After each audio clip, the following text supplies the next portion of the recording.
আমার স্বামী না থাকে আমি কার কাছে থাকবো? আমার মেয়ে কার কাছে যাইবো? আমার মেয়ে কারে বাপ ডাকবো? আমার নাতি একটা মা ছাড়া এর কে দেখবে?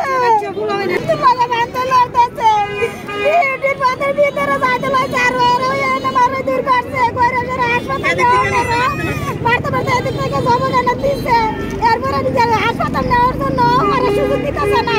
এই মাদক ব্যবসায় সুযোগ দিতেছে মামাই কইতাছে যে ওরা আরো মারতে হইব ওরা হাসপাতাল নেওয়া যাবে না। আমার সাথে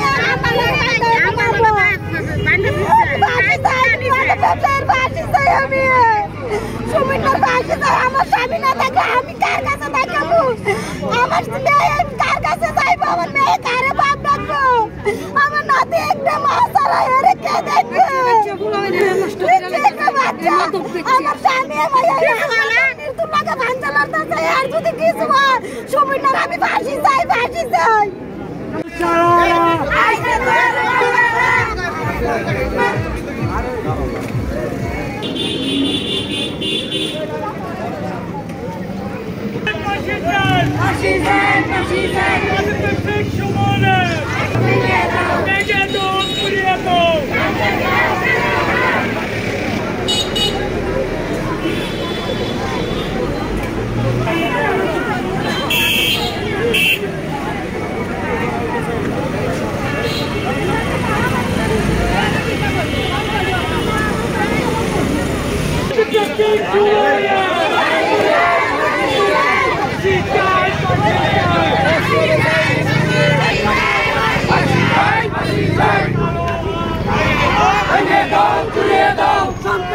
কালো হাত ভেঙে দাও ঘুরিয়ে দাও রফিক ভাইয়ের কিছু হলে জ্বলবে আগুন গলে গলে হামিদ ভাইয়ের কিছু হলে জ্বলবে আগুন গলে গলে আকবর ভাইয়ের কিছু হলে জ্বলবে গলে জ্বলবে আগুন গলে গলে তুলে নেব আমরা সুমনের চাঁদুরা তুলে নেব আমরা মাদক সুমনের ফাঁসি চাই ফাঁসি চাই ফাঁসি চাই সন্ত্রাসীদের কালো হাত ভেঙে দাও পুড়িয়ে দাও সন্ত্রাসীদের কালো হাত ভেঙে দাও পুড়িয়ে দাও মাদক শেখ সুমনের ফাঁসি চাই ফাঁসি চাই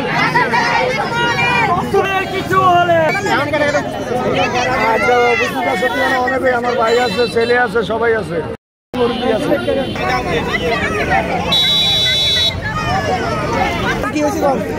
আমার বলা আমরা তো ভাড়া খাই আমরা তো বাড়ি নেই ঘর নাই আমার বলা কাজ করে হয়তো শুনে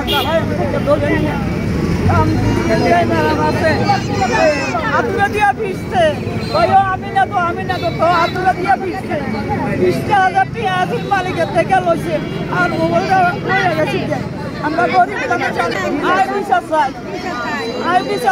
মাদুবেলাকে ডাক দিলে কি মানুষ এমনি এমনি মানুষ মারেনি মাদুবেলাকে ডাক দেখ শিশু শিশু বাচ্চারা মাদক ব্যবসা ডাক দেওয়া থেকে এভাবে মারে নাকি ট্রেকের জন্য ডাক দিচ্ছে ডাক দেওয়া থেকে এভাবে মারে মানুষ তো মানুষের এভাবে মারে না যেভাবে মারছে যদি বাইচান্স কিছু হয়ে যেত তাহলে কি করতো মায়েরা আবার সালাম করে দিচ্ছে হাতুরা দিয়ে পাগুলা ভেঙে ফেলছে এদের আমি কি বিচার চাই ওরা